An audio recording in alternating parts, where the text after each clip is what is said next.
মুসলিম রাসূল আশিতে মুস্তাফারা প্রতি বছর লাগাতার 5 দিন বসে এই জায়গাটা কতটা যেখানে কোরআন শরীফ তিলাওয়াত করা হয় সেখানে আল্লাহর রহমতের ফেরেশতারা চলে আসেন, যেখানে আল্লাহর জিকির হয় সেখানে আল্লাহর রহমতের ফেরেশতারা চলে আসেন, যেখানে হুজুরে পাক সাল্লাল্লাহু আলাইহি ওয়াসাল্লামের প্রতি দুরূদ পড়া হয় সেখানে রহমতের ফেরেশতা চলে আসেন। এইখানে প্রায় 50-60 বছর থেকে লাগাতার মাহফিল চলতেছে এবং রহমতের ফেরেশতারা আসতেছেন এবং এমন ঐতিহ্যবাহী মাহফিলে আমাদেরকে আল্লাহ পাক অংশগ্রহণ করার তৌফিক দান করেছেন। এজন্য আবারও সমস্বরে উচ্চ কণ্ঠে আমরা সকলে পড়ি আলহামদুলিল্লাহ। হাজরিনে কেরাম, আমি আগেই বলেছি আমি ভূমিকায় সময় নষ্ট করব না, এজন্য আমি মুখতাসার কিছু তিলাওয়াত করে আপনাদের সম্মুখে সূরা ইউসুফ থেকে তাফসীরের কাজ আমরা শুরু করব। أعوذ بالله من الشيطان الرجيم بسم الله الرحمن الرحيم ألف لام را تلك آيات الكتاب المبين إنا أنزلناه قرآنا عربيا لعلكم تعقلون نحن نقص عليك أحسن القصص بما أوحينا إليك هذا القرآن وإن كنت من قبله لمن الغافلين إذ قال يوسف لأبيه يا أبت إني رأيت 11 كوكبا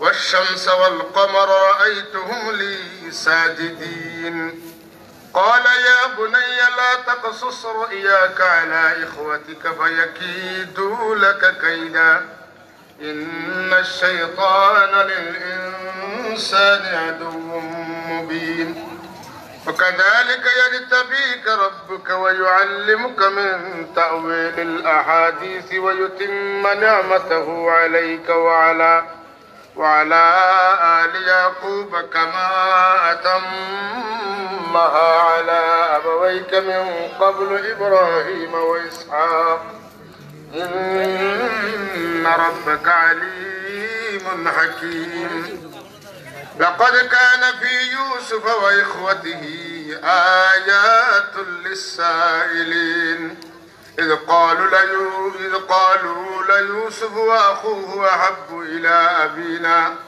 إلى أبينا منا ونحن عصبة إن أبانا لفي ضلال مبين اقتلوا يوسف أو اطرحوه أرضا يخل لكم وجه أبيكم وتكونوا من بعده قوما صالحين قال قائل منهم لا تقتلوا يوسف وألقوه في غيابة الجب يلتقطه بعض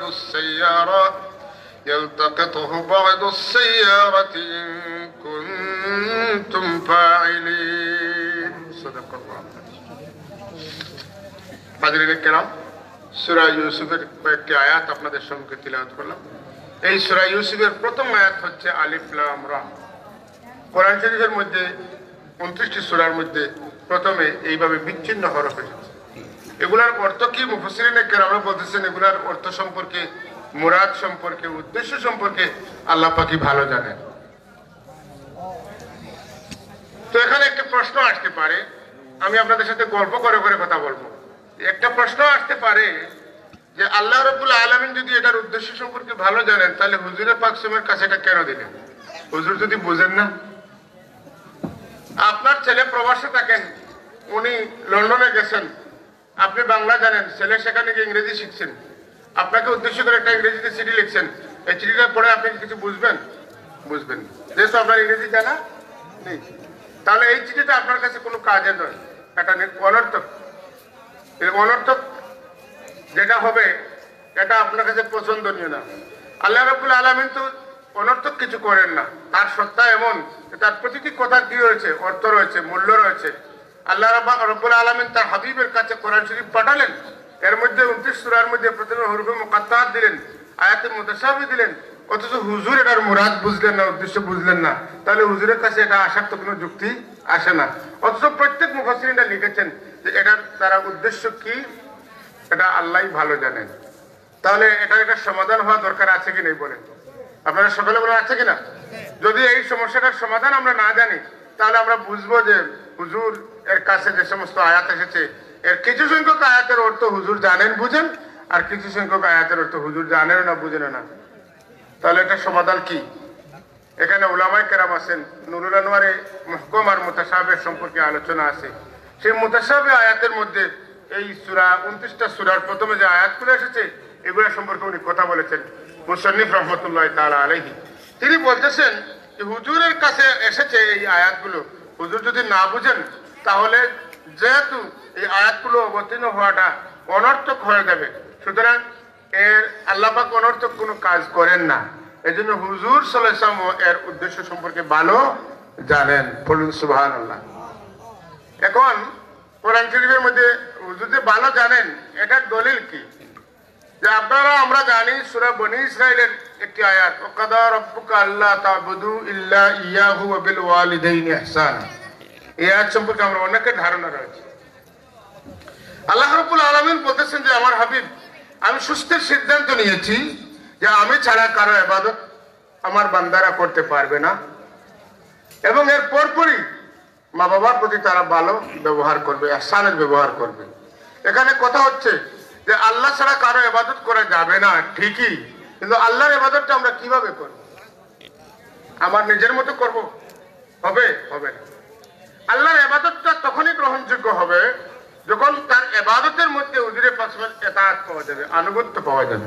আমার কথা কি আপনারা বুঝতেছেন? হুজুরের আনুগত্যের মধ্যে যখন হুজুর আল্লাহর ইবাদতের মধ্যে যখন হুজুরের আনুগত্য পাওয়া যাবে তখন এই ইবাদতটি আল্লাহর কাছে গ্রহণযোগ্য হবে। যে ইবাদতের মধ্যে হুজুরের আনুগত্য নেই সেই ইবাদতটাকে আল্লাহ পাক ইবাদত হিসেবে পরিগণিত করেন না। আল্লাহ রাব্বুল আলামিন বলতেছেন যে মান ইউতি'আর রাসূল ফাকাদ আতা আল্লাহ, যে রাসূলের অনুগত হয়ে গেল সেই আল্লাহর অনুগত।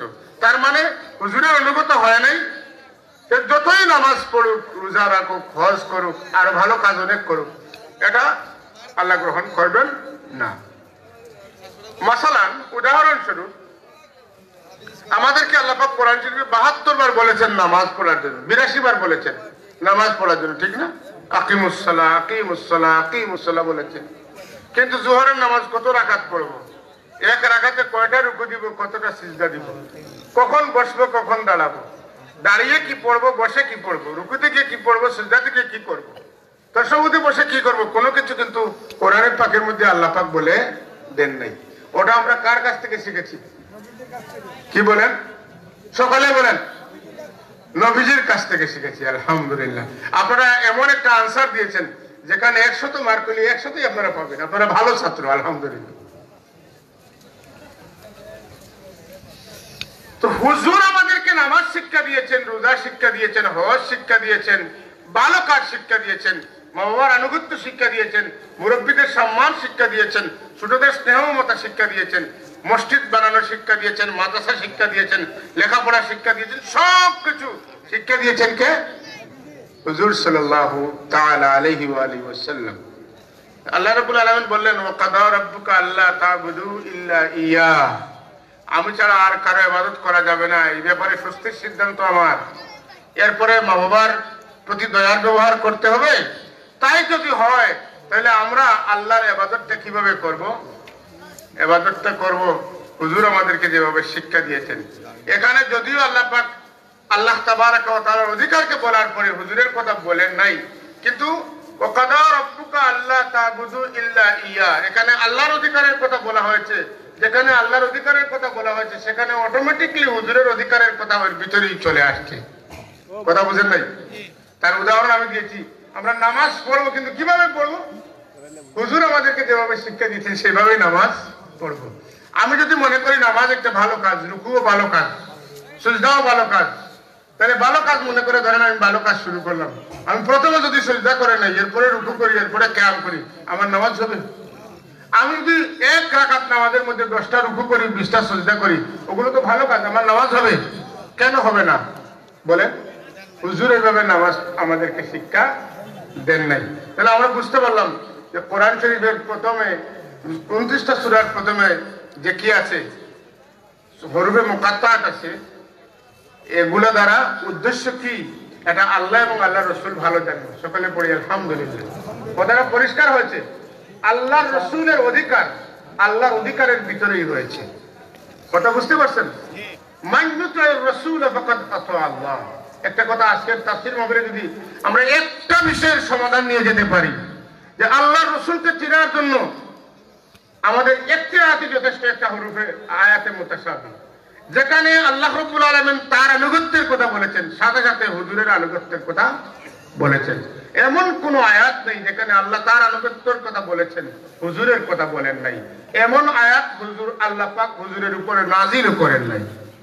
আল্লাহ এবং আল্লাহ রসুলের মধ্যে যে সম্পর্ক, সেই সম্পর্কটা এমন যেখানে হুজুর সেখানে আল্লাহ, যেখানে আল্লাহ সেখানে হুজুর। সুবহানাল্লাহ।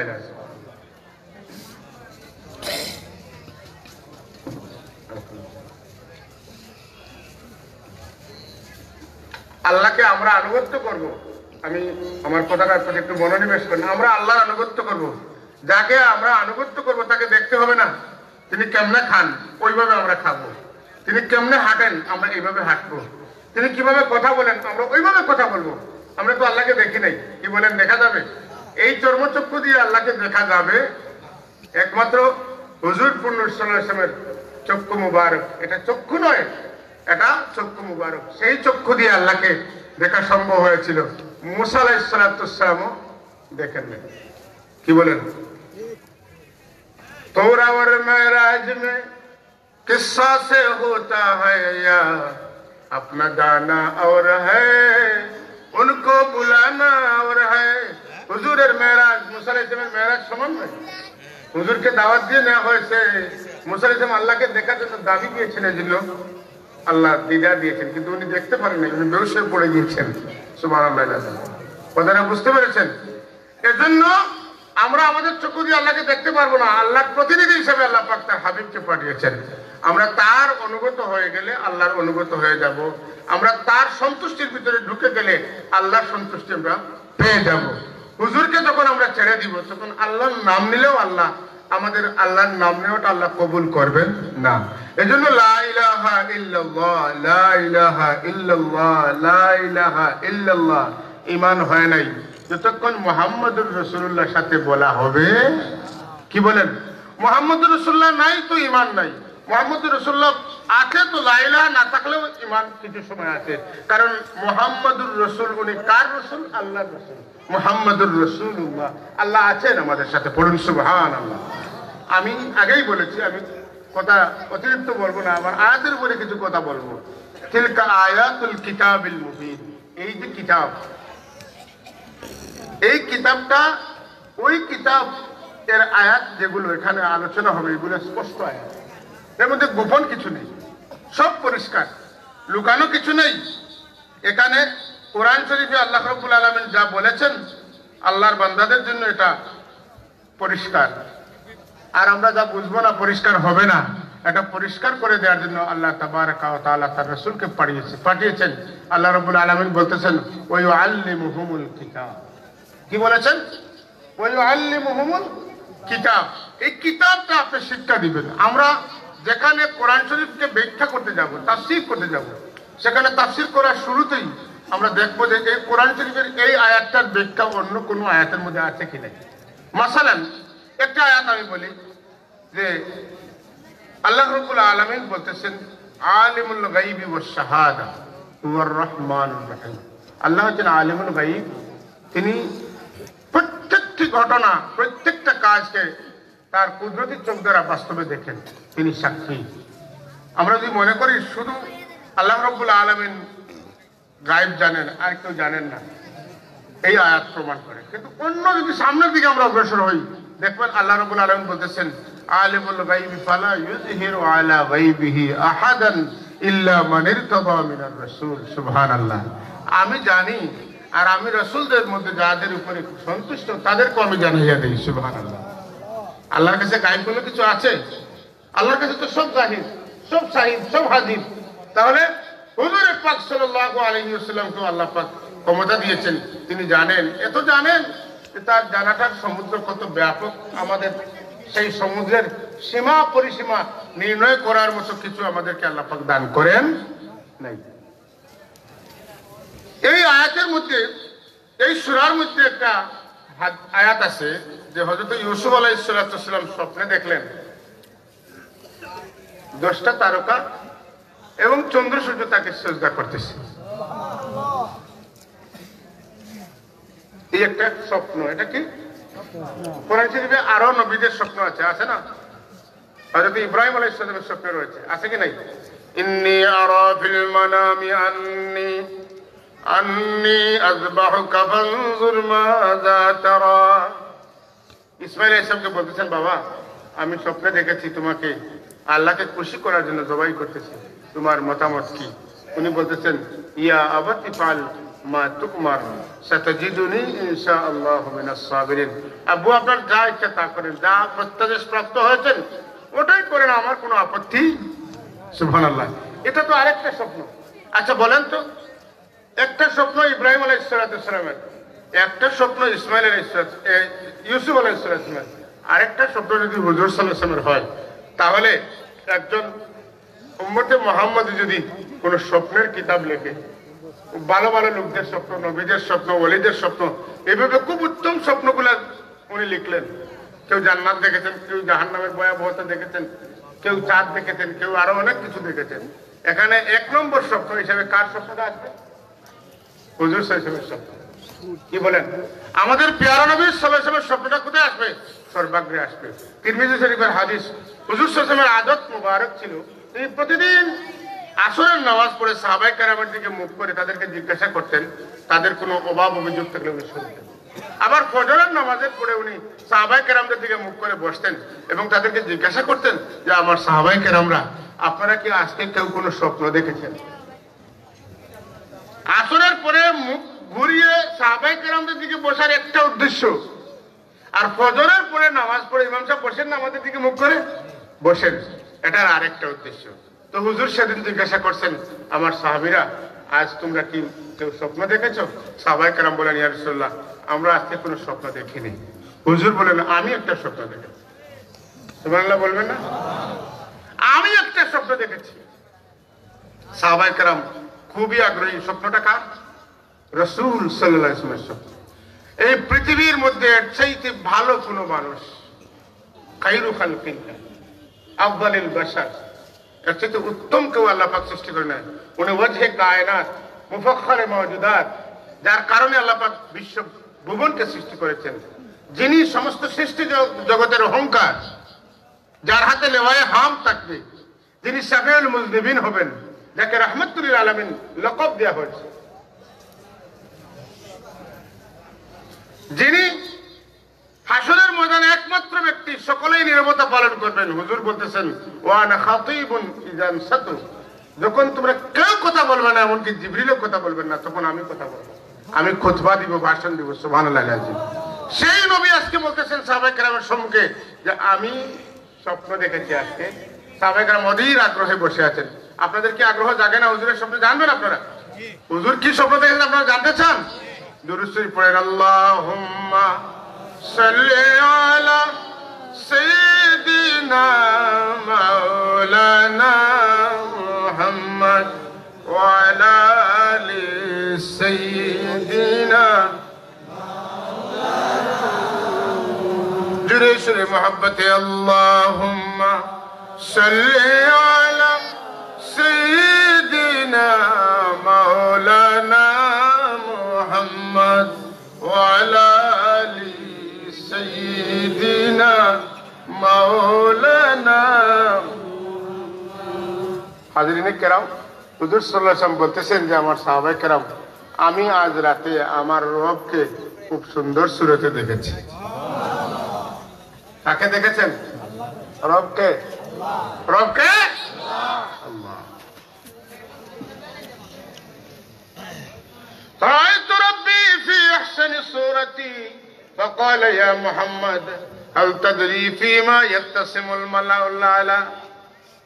আমি আমার রবকে অত্যন্ত খুবসুরত দেখলাম, সুন্দর সুরতে দেখলাম। আমাকে আমার রব জিজ্ঞাসা করছেন, হে আমার বন্ধু মোহাম্মদ, তুমি কি জানো উর্দু আকাশের ফেরেশতারা কি নিয়ে বলা বলি করতেছে, বদানুবাদ করতেছে, কথা কাটাকাটি করতেছে? আমি বললাম লা আদরি, আমি জানি না, আমি জানি না। হুজুর বলেন, আমি যখন বললাম জানি না, তখন আল্লাহ রাব্বুল আলামিন আমার দুই স্কন্ধের মধ্যখানে তার 10টা কুদরত রাখলেন। কি রাখলেন? সকলে বলেন কি? 10টা কুদরত, মানে কুদরতের হাত। আল্লাহর কুদরতের হাত আমার স্কন্ধের উপরে, অন্য রেওয়ায়াত মতো আমার বক্ষের উপরে, বুকের উপরে রাখলেন। যেই রাখলেন, সাথে সাথে আলিমতু মা কানা ওয়া মা ইয়াকুন, আলিমতু মা কানা ওয়া মা ইয়াকুন। উলামায়ে কেরামরা বুঝে ফেলছেন, আপনারা যারা বুঝেন নাই আমি বলি। হুজুর বলতেছেন, আল্লাহর সৃষ্টি যখন শুরু হয়েছে আর যতদিন পর্যন্ত এখন তো আছে আর চলতে থাকবে, থাকতে থাকতে যেখানে শেষ হবে, কি হয়েছিল, কি হচ্ছে আর কি হবে আর হবে, সব আমি একই সঙ্গে জেনে ফেললাম। হুজুর কি জানেন কি জানেন না, এটা পরিমাপের দায়িত্ব আমাদের না? এই কথার মধ্যেই হুজুর কি জানেন কি জানেন না এটার পরিমাপ চলে এসেছে।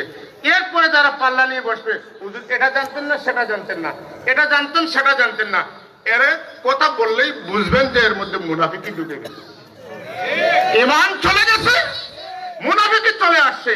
সুতরাং এর ওয়াজ মাহফিলে আর বসবেন না, চলে যাবেন। কারণ এটার এই হুজুরের ওয়াজ শুনলে ঈমান আপনারও চলে যাবে। কথা বুঝেন নাই? কি বলেন? কথা বুঝেন নাই? ঈমান নিয়ে বসবেন, ঈমানকে চার্জ দিবেন। চার্জ বুঝেন তো? মোবাইল ব্যাটারি চার্জ দেন না, কারেন্ট লাগানো হয়। এই সমস্ত তাফসীরুল কোরআনের মাহফিলে আসলে, মিলাদুন নবীর মাহফিলে আসলে, সুন্নি মহাসম্মেলনে আসলে ঈমানের কি হয়? চার্জ হয়, চার্জ। এমন কোন মাহফিলে যাব না যেখানে গেলে চার্জ নেমে যায়। কি বলেন? আল্লাহ নবীর শান নাই যে মাহফিলে, আল্লাহ নবীর দুরূদ নাই যে মাহফিলে, এখানে গেলে ঈমানের চার্জ কমে যায়। কি বলেন? ঈমানের চার্জ কমাইতে চান না বাড়াইতে চান? কারা বাড়াইতে চান? হাত উঠান। নারায়ে তাকবীর, নারায়ে রিসালাত, সিলসিলায়ে ফুলতলি। মাশাআল্লাহ। আল্লাহ পাক এরপরে বলতেছেন, আমি যেহেতু সংক্ষিপ্ত আকারে বলবো এই জন্য সামনের দিকে আগাইতেছি। আল্লাহ রাব্বুল আলামিন বলতেছেন, ইন্না আনজালনাহু কুরআনান আরাবিয়্যান লাআল্লাকুম তাকিলুন। এই কোরআন যে দেশে নাজিল হয়েছে, এই দেশের নাম কি? আরব, জাজিরাতুল আরব। এই দেশের নাম কি? হুজুর সাল্লাল্লাহু আলাইহি ওয়াসাল্লাম তার দেশের মানুষ সকলের ভাষা কি ছিল বলেন? আরবি। আল্লাহর ভাষাটা, জান্নাতের ভাষা, কোরআনের ভাষা, বেহেশতের ভাষা, কবরের ভাষা, হাসরের ময়দানের ভাষা, নামাজের ভাষা কি? খুতবার ভাষা, আযানের ভাষা, ইকামতের ভাষা। তাহলে আমরা আরবিদেরকে পছন্দ করতে হবে কিনা? আরবিদেরকে পছন্দ করতে হবে। আমাদেরকে আরবিকে পছন্দ করতে হবে। আরবি ভাষার মহব্বত যার ভিতরে নাই, তার ভিতরে হুজুরের মহব্বত নেই। এই যে ব্রিটিশ আমাদের উপমহাদেশ শাসন করেছে, তাদের অন্যতম টার্গেট ছিল আরবি ভাষাটা আমাদের ভিতর থেকে বের করে দেয়া। কারণ আরবি জানলে কোরআন জানবেন, কোরআন বুঝবেন। সুবহানাল্লাহ। আরবি ভাষার মহব্বত যত কমবে, কোরআন শরীফের ভাষাটা তত আমাদের শিখার আগ্রহ কমবে। আর কোরআন শরীফের সাথে আমাদের সম্পর্ক যত কমবে, আল্লাহ রসুলের সাথে, আল্লাহর সাথে আমাদের সম্পর্ক তত কমবে। সুতরাং আমরা কি করতে পারবো না?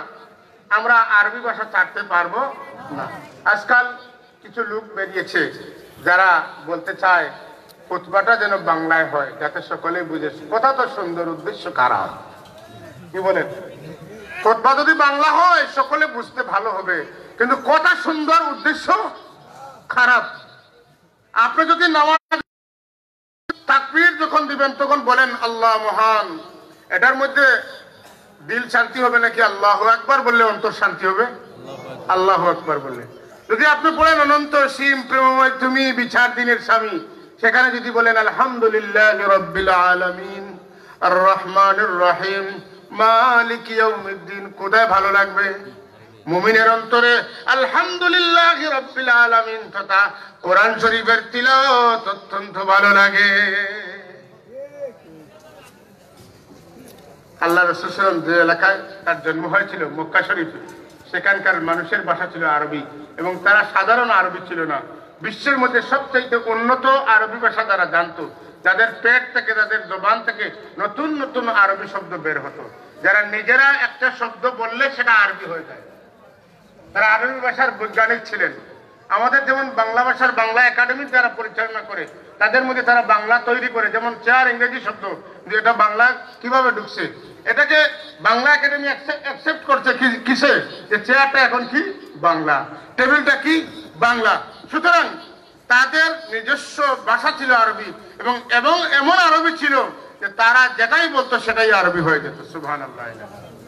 তো আল্লাহ রাব্বুল আলামিন, আল্লাহ তাবারক ওয়া তাআলা তার হাবিবকে বলতেছেন ইন্না আনজালনাহু কুরআনান আরাবিয়্যা, যে আমি তাহার প্রতি যে কিতাব নাযিল করেছি সেই কিতাবটা ছিল আরবি, লাআল্লাকুম তাকিলুন, যাতে ওই এলাকার মানুষ যেহেতু আরবি, তারা মানে তারা যেন এই আরবি ভাষাটাকে বুঝতে পারে, কোরআনকে বুঝতে পারে, কোরআনের অন্তর্নিহিত অর্থ সম্পর্কে তারা জানতে পারে। আমি এমন ভাষা দিয়ে আমার রাসূলকে পাঠাই নাই যে ভাষা তার জাতির মানুষ বুঝে না, এমন ভাষা দিয়েছি যে ভাষাটা কি করে তারা ভালোভাবে বুঝতে পারে। আমি আমার নবীকে কি দিয়েছি? কোরআন শরীফ দিয়েছি আরবি ভাষায়। আলহামদুলিল্লাহ। আরবি ভাষা অত্যন্ত গভীর একটা ভাষা, অত্যন্ত বিশাল। যেখানে আমরা বাংলা গ্রামার পড়ে, একটা গ্রামার পড়ে বাংলা ভাষা বুঝি, ইংরেজির একটা গ্রামার পড়ে ইংরেজি বুঝি, সেখানে আরবি বুঝতে হলে অনেকটা গ্রামার লাগে। যেমন একটা কোরআন শরীফ পড়তে হলে একটা গ্রামার, সেটা হচ্ছে তাজউইদ। এটাকে হরকত দিতে হলে, জের জবর দিতে হলে কি লাগে? আরেকটা কিতাব, যেটা হচ্ছে ইলমে নাহু। এটাকে ভালোভাবে গুছিয়ে সাজাতে হলে লাগে আরেকটি গ্রামার, সেটার নাম হচ্ছে বালাগত। এটাকে পেঁচিয়ে বলতে হলে আরেকটা সাবজেক্ট আছে, এটার নাম হচ্ছে মন্তিক। এইভাবে অনেকটা গ্রামার নিয়ে আরেকটা আছে সরফ, শব্দকে পরিবর্তন করতে হলে আরেকটা গ্রামার, এটার নাম হচ্ছে সরফ। এত গ্রামার দিয়ে যে ভাষা বুঝতে হয়, সেই ভাষাটা কত সুগভীর। কারণ কি, কেন? যে আল্লাহ রাব্বুল আলামিনের নিজের ভাষাই হচ্ছে আরবি। সুবহানাল্লাহ। দেখেন আল্লাহ তাবারক ওয়া তাআলা কেন হুজুরের প্রতি কোরআন শরীফকে আরবিতে নাযিল করলেন? আনজালা আশরাফুল কিতাব, যত কিতাব নাযিল হয়েছে সব কিতাবের মধ্যে উত্তম কিতাব হচ্ছে কোরআন শরীফ। আশরাফিল লুগাত, আরবি ভাষাটা সবচেয়ে উন্নত। এই জন্য আল্লাহ পাক হুজুরকে কি দিয়েছেন? উন্নত ভাষা দিয়েছেন। আলা আশরাফির রসুল, তামাম রসুলদের মধ্যে শ্রেষ্ঠতম রসুলকে দেওয়া হয়েছে, এই জন্য ভাষাটা দেওয়া হয়েছে শ্রেষ্ঠ। বিসাফারাতি আশরাফিল মালায়েকা, এবং ফেরেশতাদের মধ্যে সবচেয়ে বড় ফেরেশতা যিনি, তামাম ফেরেশতাদের সর্দার যে ফেরেশতা, নেতা যে ফেরেশতা, সেই জিবরিল আমিনের মাধ্যমে হুজুরে পাক সাল্লাল্লাহু আলাইহি ওয়াসাল্লামের কাছে কোরআন শরীফ এসেছে। এজন্য আল্লাহর নবী যেভাবে শ্রেষ্ঠ, তার উপর অবতারিত কিতাবটা শ্রেষ্ঠ, তার ভাষাটাও শ্রেষ্ঠ। যার কাছে থেকে এসেছে তিনি তো, তার ব্যাপারে তো কিছু বলার নেই, তিনি নিয়ে এসেছেন, তিনিও শ্রেষ্ঠ। সুতরাং আল্লাহর নবীর কাছে যে কিতাবটা এসেছে এটি হচ্ছে সর্বশ্রেষ্ঠ। এটি কি? সর্বশ্রেষ্ঠ কিতাব। সুতরাং আল্লাহর হাবিবের কাছে কোরআন শরীফ নাযিল হয়েছে কোন মাসে? বলেন না, কোন মাসে? রমাদান মাসে। রমাদান মাসে কোরআন শরীফ নাযিল হয়েছে। 12 মাসের মধ্যে রমাদান হচ্ছে শ্রেষ্ঠ। কথা বুঝেন নাই? কোরআন শরীফ নাযিল হয়েছে সবচাইতে উন্নত মাসে। সুতরাং সব দিক থেকে কোরআনে পাকের তুলনা আর কিছু হতে পারে না। সুবহানাল্লাহ। আমরা তো কোরআন শরীফের কাপড় লাগাই কি দিয়ে? মারা যাওয়ার পরে কাপড়ের কাপড় কিছু বাকি আছে, কি বলেন? ওইটা দিয়ে আমরা কোরআন শরীফের কাপড় লাগাই। কোরআন শরীফের সাথে কি মুনাসিব এটা? কোরআন শরীফ যেহেতু সবচেয়ে উন্নত কিতাব, এর কাবারটাও হবে উন্নত। আমরা এটা বুঝতে রাজি নই। কথা বুঝছেন? এরপরে কিছু লোক বের হয়েছে যারা কোরআন শরীফ না, এটা নেশাব আছে না, তাবলীগী নেশাব, তবলিগি নেশাবটাকে কি দিয়েছে? কোরআন শরীফে যেভাবে কাবার দেওয়া হয় সেভাবে দিয়েছে। এখানে তবলিগি নেশাব রাখা হয় নাকি কোরআন শরীফ রাখা বুঝবেন না আপনি। আপনি কোরআন শরীফ মনে করে হাতে নিবেন, সম্মান দিবেন। এই ধরনের দুকাবাজি চলতেছে কিনা? আমার কথা বুঝে আপনারা বুঝে চলতেছে কিনা? কোরআন শরীফের মধ্যে যে ধরনের কাবার লাগানো হয় আমরা চেষ্টা করব যাতে অন্য কোনো কিতাবের মধ্যে এই কাবারটা না হয়, তাহলে বুঝে যাবে এটা কোরআন শরীফ। এটা সব দিক থেকে উত্তম, তার কাবারটা হবে সবথেকে উত্তম। আল্লাহ রাব্বুল আলামিন বলতেছেন, আমি পবিত্র কোরআন পাক আমার বন্ধু মুহাম্মদ রাসূলুল্লাহর প্রতি নাজিল করেছি, হ্যাঁ, সবথেকে উন্নত ভাষায়। এই জন্য যে আরবের মানুষরা কোরআন শরীফকে সহজে বুঝতে পারে। লাআল্লাকুম তাকিলুন, সকলে পড়ে সুবহানাল্লাহ। নাহনু নাকুসসু আলাইকা আহসানাল কাসাস বিমা আওহাইনা ইলাইকা হাযাল কুরআন ওয়া ইন কুনতা মিন ক্বাবলিহি লামিনাল গাফিলিন। আল্লাহ রাব্বুল আলামিন বলতেছেন, আমি আপনার নিকটে এমন উত্তম একটি ঘটনা বর্ণনা করব যে ঘটনাটি ওহীর মাধ্যমে আপনার কাছে পৌঁছাবে। কোরআন শরীফের মধ্যে যে ঘটনাটা ইতিমধ্যে আপনি জানতেন না, সুবহানাল্লাহ, এটা আপনি জানতেন না। কয়েকটা হাদিস রয়েছে এই আয়াতের শানে নুজুলের মধ্যে। এর মধ্যে একটা হাদিস শরীফ হচ্ছে যে হযরতে আব্দুল্লাহ ইবনে সাবিত রাদিয়াল্লাহু তাআলা থেকে হুজুর সাল্লাল্লাহু আলাইহি ওয়াসাল্লামের খেদমতে হযরতে ওমর রাদিয়াল্লাহু তাআলা আসলেন। এসে বললেন, ইয়া রাসূলুল্লাহ, যে আমার কাছে আমার এক ভাই বনু কুরাইজা গোত্রের লোক, সে আমার কাছ দিয়ে যাচ্ছে এবং সে যাওয়ার সময় আমাকে একটা তাওরাতের একটা অংশ আমাকে লিখে দিয়েছে। এই ধরনের আমাদের মধ্যে কি এই ধরনের কোনো কথা আসে নাই আপনার কাছে? হুজুর পাক সামনে কথাটা শোনার পরেই হুজুরের চেহারাটা মলিন হয়ে গেছে, চেহারাটা লাল হয়ে গেছে। কেন লাল হয়েছে? রাগান্বিত হয়েছেন যে আমার কাছে কোরআন শরীফ আসছে, তাওরাত, ইনজিল, জবুর সহ যত কিতাব নাজিল হয়েছে সকল কিতাবের শ্রেষ্ঠ কিতাব আমার কাছে এসেছে। এরপরে ওমর তুমি বলতেছো যে আমি তোমাকে তাওরাতের একটা অংশ দেওয়া হয়েছে, এই ধরনের কোনো আয়াত কি আমার কাছে আসে নাই? এই কথা শোনার পরে হযরত ওমর রাদিয়াল্লাহু তাআলা ভয় পেয়ে গেলেন। যখন দেখলেন হুজুর সাল্লাল্লাহু আলাইহি ওয়াসাল্লামের চেহারা লাল হয়ে গেছে, ওমর রাদিয়াল্লাহু তাআলা কি করলেন? নিজের হাঁটুটা মাটির সাথে লাগিয়ে আল্লাহর নবীর সামনে বসে বলতেছেন, ইয়া রাসূলুল্লাহ, আমার মা বাবা আপনার খেদমতে উৎসর্গ, আমি বেয়াদবি করেছি, আমাকে ক্ষমা করেন। হুজুরকে খুশি করার জন্য বলতেছেন, রাদিতু বিল্লাহি রাব্বা ওয়া বিল ইসলামি দীনা ওয়া বিমুহাম্মাদিন সাল্লাল্লাহু আলাইহি ওয়াসাল্লাম নবিয়্যান ওয়া রাসূলা। উনি যাতে বুঝতে পারেন যে আল্লাহর রাসূল, যাতে বুঝতে পারেন যে আবু ওমর রাদিয়াল্লাহু তাআলা ভুল করেছেন এবং তিনি রাসূল হিসাবে আল্লাহর রাসূলের উপর তিনি বেশি সন্তুষ্ট, ইসলাম ধর্ম হিসাবে ইসলাম ধর্মের উপরেই বেশি সন্তুষ্ট, এবং তিনি বুঝাইতে চাচ্ছেন যে দিন হিসাবে ইসলামই শ্রেষ্ঠ। এই কথাটা তিনি বোঝানোর চেষ্টা করছেন। যখন এই কথা বললেন, আস্তে আস্তে হুজুর পাক সাল্লাল্লাহু চেহারা মুবারক থেকে লালিমাটা দূর হয়ে গেল। হুজুর সাল্লাল্লাহু আলাইহি ওয়াসাল্লাম তখন বলতেছেন, ওয়াল্লাযী নাসসু মুহাম্মাদিন বিয়াদিহি, মুহাম্মদ রাসূলুল্লাহর প্রাণ যার হাতে। অর্থাৎ কার হাতে? কার হাতে? আমাদের প্রাণ কার হাতে? আমাদের জীবন কার হাতে? মরণ কার হাতে? হুজুরের জীবন মরণও কার হাতে? আল্লাহর হাতে। আল্লাহর নবী কসম খেয়ে বলতেছেন যে দুনিয়াতে যদি এখন মুসাও থাকতেন, যদি এখন পৃথিবীতে মুসা বেঁচে থাকতেন, তাহলে মুসা তাওরাত পাঠ করতেন না আমার সামনে। মুসা তাওরাত রেখে এসে আমার সামনে বসতেন, আমার উপরে ঈমান আনতেন, আমার কোরআন শরীফ ছিল। সুবহানাল্লাহ। আরো মহব্বতে পড়তে হবে সুবহানাল্লাহ। আমার আপনাদের আগ্রহ না দেখে আমি একটা কথা বলতে চাই। একটা হাদিস শরীফ, তিরমিজি শরীফের একটা হাদিস। হুজুর সাল্লাল্লাহু আলাইহি ওয়াসাল্লাম ঘর থেকে বের হয়েছেন, সাহাবায়ে কেরামরা বসে আলোচনা করতেছেন, নবীদের সম্পর্কে আলোচনা। একজন বলতেছেন আল্লাহ পাক আদমকে প্রথম মানব হিসাবে নির্বাচন করেছেন, আদম মুস্তাফাহুল্লাহ। আরেকজন বলতেছেন ঈসা রূহুল্লাহি ওয়া কালিমাতুহু। আরেকজন বলতেছেন মুসা কাল্লামাহুল্লাহু তাকলিম। আরেকজন বলতেছেন ইব্রাহিম ও খলিলুল্লাহ। অর্থাৎ এই রাসূলদের প্রশংসা করতেছেন, সেখানে রাসূলের পাকের কথা আসে নাই।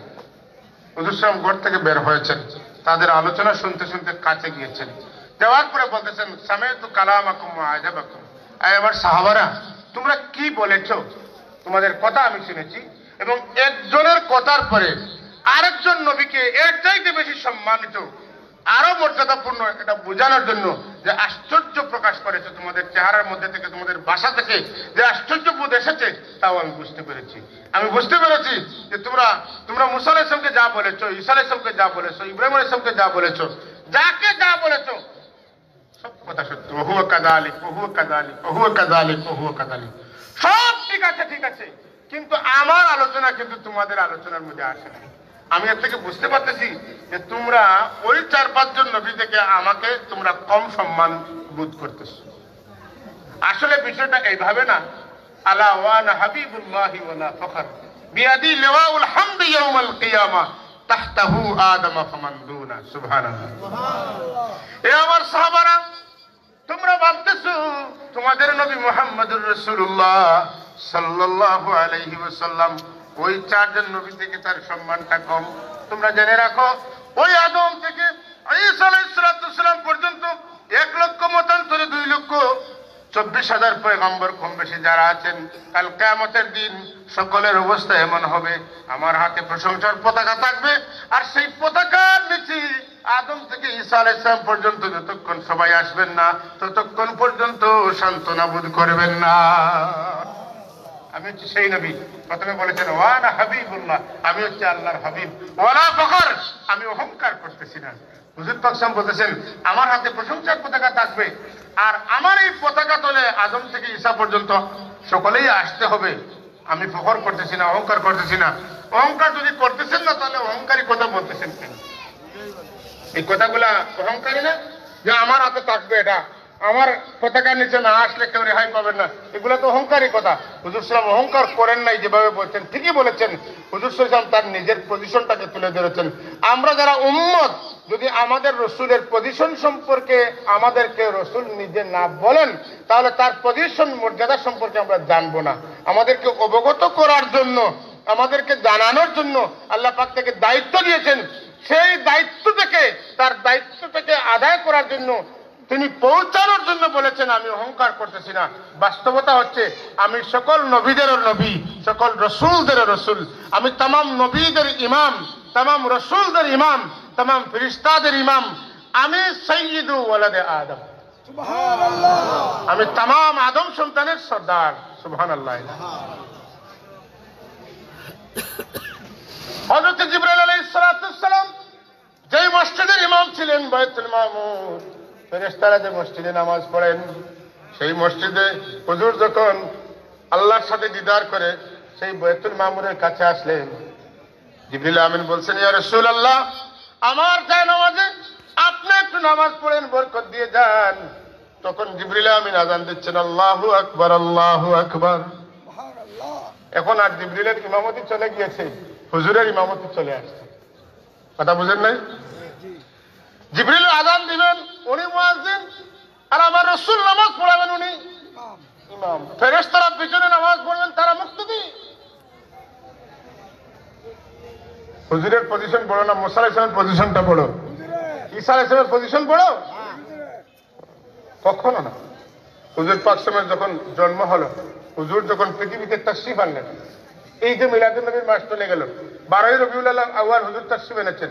হুজুরের আম্মাজান বলতেছেন যে আমি না ঘুমে না সোজাগ, বাইনা নাওমে ওয়াল ইয়াকযা, এমত অবস্থায় আমি দেখি 2 জন সুন্দরী মহিলা আমার ঘরে চলে আসছেন, 2 জনের হাতে 2টা শরবতের গ্লাস।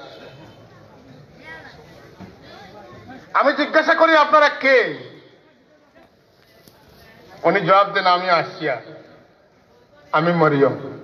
সুবহানাল্লাহ বলবেন না? আপনারা কোথা থেকে এসেছেন? আমরা হাজিরায়ে কুদসিয়া থেকে এসেছি। হাজিরায়ে কুদসিয়া কোথায়? সেই জায়গা যেখানে বসলে পরে আল্লাহকে দেখতে আর কোনো পর্দা নেই, সরাসরি দেখা যায়। এটার নাম হচ্ছে হাজিরায়ে কুদসিয়া। ولما تم من حمله صلى الله عليه وسلم على الراجح 19 قمريا وانا للزمان ان ينجلي نسدا حضرت امه ليلة مولده آسية ومريم في نسوة من الحزيرة القدسية। হাজিরায়ে কুদসিয়া থেকে 2 গ্লাস শরবত নিয়ে 2 জন এসেছেন, বলতেছেন আল্লাহ তাবারাকা ওয়া তাআলা আপনাকে সৃষ্টি কুলে শ্রেষ্ঠ জন দান করবেন। আমরা আপনার জন্য শরবত নিয়ে এসেছি। আম্মাজান, হুজুরের আম্মাজান বলতেছেন, ওই 2 গ্লাস শরবত যখন আমি পান করলাম, সঙ্গে সঙ্গে আমার সাহেবজাদা দরা পৃষ্ঠে তশরিফ এনে গেলে। যখন উনি আসলেন আমি দেখলাম ওনাকে তো চিৎ করে শোয়ানো হয়েছে। আমি সংক্ষিপ্ত আকারে বলবো, যেহেতু মিলাদুন্নবীর আলোচনা, একটা কথা বুঝাতে চাচ্ছি। যখন উনি আসলেন, ডান দিক থেকে এইভাবে ধাক্কা দিয়ে উনি বসে গেলেন। বসে উনি সজদায় পড়ে গেলেন, দীর্ঘ সময় সজদা দিলেন। এরপরে তাশাহুদে বসে গেলেন। ডান হাত 7 আঙ্গুল খাড়া করে উপরের দিকে হাত রেখে কার সাথে কি দীর্ঘক্ষণ কথা বললেন। এরপরে আমি হঠাৎ করে দেখি আমার ঘরের উপরে যে ছাদ আছে, সেই ছাদটা আমার মাথার উপর থেকে আস্তে আস্তে সরে যাচ্ছে। আমার ঘরের ভিতরে দোয়া ঢুকতেছে। ঢুকতে ঢুকতে এমন পর্যায়ে আসছে যে আমি আমার ছেলে সাহেবজাদা মুহাম্মদুর রাসূলুল্লাহকে আমি এখন আর দেখতেছি না। আমি আবার শুনতেছি, গায়িবুহু, তাকে গায়েব করে নাও। কারা গায়েব করবে? 70,000 ফেরেশতা এসেছে, 70,000 হুর এসেছে। আকাশের তারকাগুলো নিচের দিকে নেমে এসেছে। ডাক দিয়ে বলা হচ্ছে, গায়িবুহু ওয়াতুফুহু মিন মাশারিকিল আরদি ওয়া মাগারিবাহা। অন্য রিওয়ায়াত এসেছে, তুফু মাশারিকাল আরদি ওয়া মাগারিবাহা। আল্লাহর হাবিব মুহাম্মদুর রাসূলুল্লাহর সুলতানাত রাজত্ব যত দূর পর্যন্ত পৌঁছেছে, তার পূর্ব দিক থেকে পশ্চিম, উত্তর থেকে দক্ষিণ পর্যন্ত তাকে প্রদক্ষিণ করে নিয়ে আসো। লিয়ারিফুহু বিইসমিহি ওয়া সিফাতিহি ওয়া নাতিহি, যাতে তিনি জানতে পারেন কোন বস্তুর নাম কি, কোন বস্তুর গুণ কি, তার সুরত কি রকম। কোন প্রশ্ন যাতে আমার হাবিব উত্তর না দিতে পারেন, এমন করে যাকে আমি পাঠিয়েছি তাকে আমার হাবিব বানাতে পারি না। আমার বন্ধু যিনি হবেন, তাকে যে যা প্রশ্ন করুক না কেন, প্রত্যেকটা প্রশ্নের যথাযথ উত্তর দিতে পারেন, উনি আমার হাবিব হতে পারে। এরপরে তাকে ফেরেশতাদেরকে বলা হচ্ছে, আল্লাহ রাব্বুল আলামিন বলতেছেন যে ওয়া আতুহু খুলুক আদম ওয়া মারিফাতাশ শীস ওয়া হিকমাতা লূত ওয়া খুল্লাতা ইব্রাহিম ওয়া ইসতিসলামা ইসমাঈল। এইভাবে বলতে বলতে ওয়া জুহুদা ঈসা। তাম রাসূলদের মধ্যে 20 জন রাসূল সবচাইতে উচ্চ মর্যাদা সম্পন্ন। যেমন মুসা আলাইহিস সালামের কথা বলা হয়েছে যে ওয়া জালালা মুসা ও জামালা ইউসুফ ও রিদা ইয়াকুব। এইভাবে 20 জন শ্রেষ্ঠ নবীর কথা বলা হয়েছে। 20 জন শ্রেষ্ঠ রাসূলের মধ্যে যে গুণগুলো আছে, সকল গুণ দেওয়ার পরেও আবার আল্লাহ পাক বলতেছেন ওয়া আগমিসুহু ফি আখলাকিন নবিয়্যিন। तमाम রাসূলদের গুণের মধ্যে তাকে মিশিয়ে দাও। সুবহানাল্লাহ। এত মর্যাদা সম্পন্ন যে রাসূল, তার আলোচনা আসলো না, হুজুর পাক সাল্লাল্লাহু আলাইহি ওয়াসাল্লাম কিন্তু সাথে সাথে পরিষ্কার করে দিয়েছেন। সকলে পড়ি সুবহানাল্লাহ। আল্লাহুম্মা সাল্লি আলা সাইয়্যিদিনা মাওলানা মুহাম্মদ ওয়া আলা আলি সাইয়্যিদিনা মাওলানা। नबूवत में रिसालत में कमालात और फजीलत में नहीं मिलता कोई सानी तुम्हारा या रसूल अल्लाह। अल्लाहुम्मा सल्ली अला सय्यिदिना मौलाना वाला आली सय्यिदिना। निगाह इश्क मस्ती में वही अव्वल वही आखिर, वही ज़ाहिर वही बातिन, वही यासीन वही ताहा।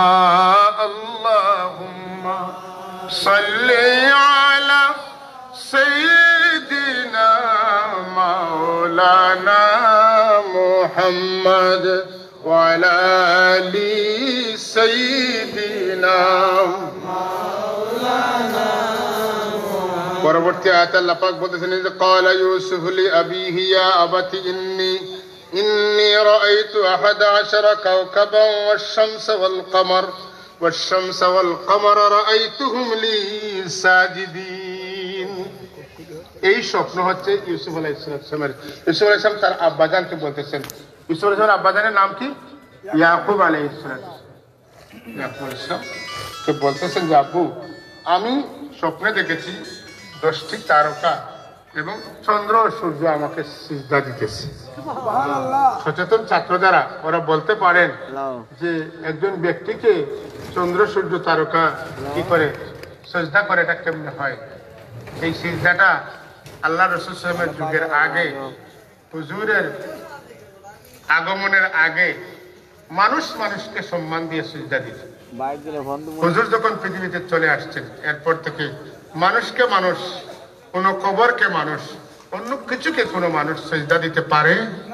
দিলে কোন ব্যক্তি যদি সিজদা নেয় সেও ভণ্ড, যে সিজদা দেয় সেও সকালে বলে কি ভণ্ড, যে সিজদা নিবে সেও, আমার কথা বুঝে নিলে আপনারা আওয়াজ দিবেন, যে সিজদা নিবে সেও, যে সিজদা দিবে সেও বলতে পারে আমি তো কবরকে সিজদা দিচ্ছি না, কবরের মালিক তিনি, তাকে সিজদা দিচ্ছি না। কবরের মালিককে সিজদা দেওয়ার জায়গা আছে, আপনি মসজিদে দিবেন, আপনার ঘরে নামাজ পড়ার সময় দিবেন। আপনি জোহরের নামাজে দিচ্ছেন, ভালো কথা, আপনি নফল নামাজ পড়েন দেন, কোনো সমস্যা নেই। কিন্তু কোনো কবর, কোনো মানুষ, কোনো বস্তুকে সামনে রেখে কোন মুমিন সিজদা নিতে পারে?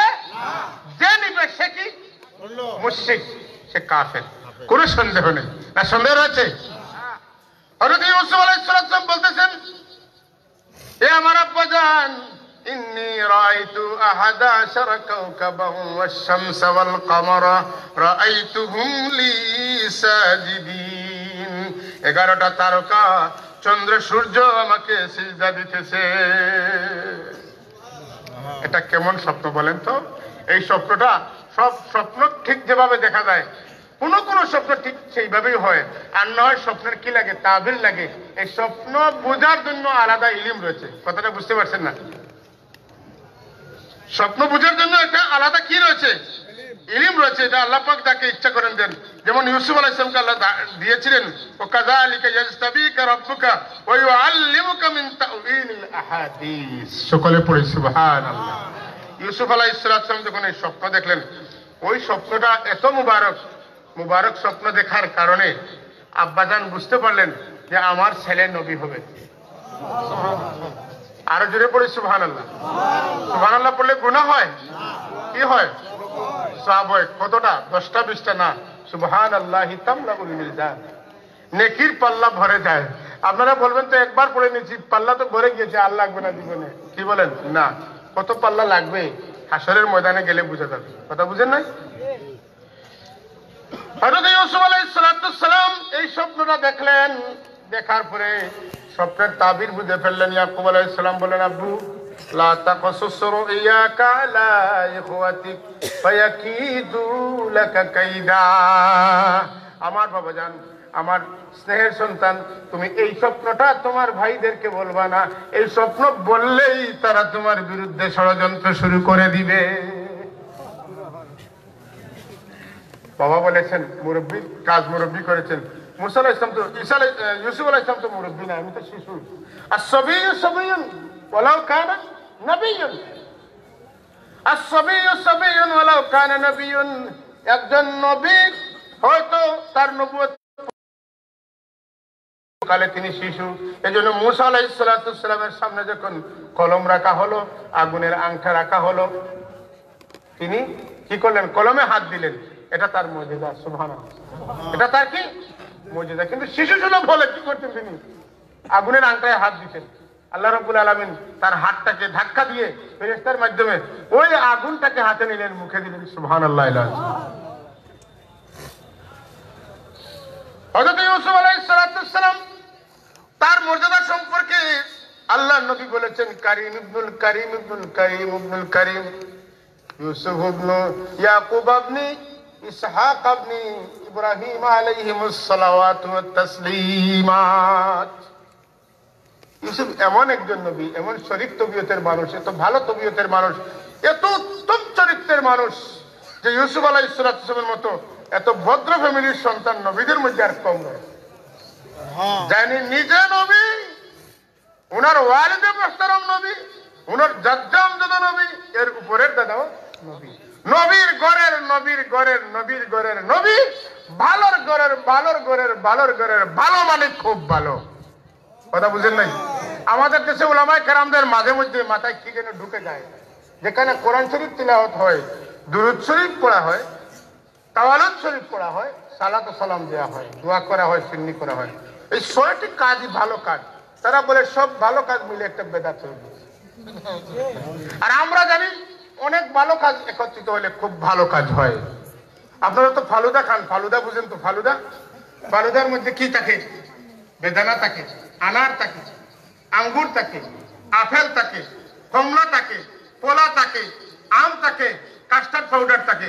ওটাকে দীর্ঘক্ষণ ফ্রিজে রেখে যখন খাওয়া যায়, তখন শুধু আম খাইলে যে স্বাদ হয়, শুধু বেদানা খাইলে যে স্বাদ হয়, শুধু আনার খাইলে যে স্বাদ হয়, এটা লাগে নাকি বাড়তি স্বাদ লাগে? আমার কথা বুঝেন নাই? বাড়তি স্বাদ লাগে। সুতরাং যদি এত ফল একত্রিত করে ওটাকে খাওয়াটা একটা আভিজাত্যপূর্ণ খাবার বলা হয়, এত ভালো কাজগুলা করার পরে এটা বেদাতে সাইয়া হয় কেমনে হয় আমার মাথায় ধরে না। কথা বুঝেন নাই? যেহেতু এই প্রসঙ্গ আমি একটু ইশারা দিলাম শুধুমাত্র। এই হযরত ইউসুফ আলাইহিস সালাম তিনি নবীদের মধ্যে সবচেয়ে সম্মানিত। আল্লাহর নবী বলেছেন যে একজন জিজ্ঞাসা করতেছেন, আন আবি হুরায়রা রাদিয়াল্লাহু তাআলা আনহু সাআলা রাসূলুল্লাহ সাল্লাল্লাহু আলাইহি ওয়াসাল্লাম আইয়ুন নাসে আকরামুন। সাআলা রাসূলুল্লাহ সাল্লাল্লাহু আলাইহি ওয়াসাল্লাম আইয়ুন নাসে আকরামুন। এক ব্যক্তি জিজ্ঞাসা করছেন, ইয়া রাসূলুল্লাহ, মানুষদের মধ্যে সবচেয়ে সম্মানিত মানুষ কে? হুজুর সাল্লাল্লাহু জবাব দিচ্ছেন যে আকরামুহুম ইনদাল্লাহি আতকাকুম। তোমাদের মধ্যে সবচেয়ে সম্মানিত ওই ব্যক্তি যিনি আল্লাহকে বেশি ভয় করেন। কথাটা বুঝেন নাই? উনি আবার জিজ্ঞাসা করছেন, ইয়া রাসূলুল্লাহ, আমরা জানতে চাই যে আমি আপনাকে এই বিষয়ে প্রশ্ন করি না, আর একটু সামনে আগান। হুজুর বলতেছেন ফা আকরামুন নাসে ইউসুফ, মানুষদের মধ্যে সবচেয়ে সম্মানিত মানুষ হচ্ছেন ইউসুফ আলাইহিস সালাম। কারণ বলতেছেন নবিয়ুল্লাহ ইবনু নবিয়ুল্লাহ ইবনে নবিয়িল্লাহ ইবনে খলিলিল্লাহ। সুবহানাল্লাহ।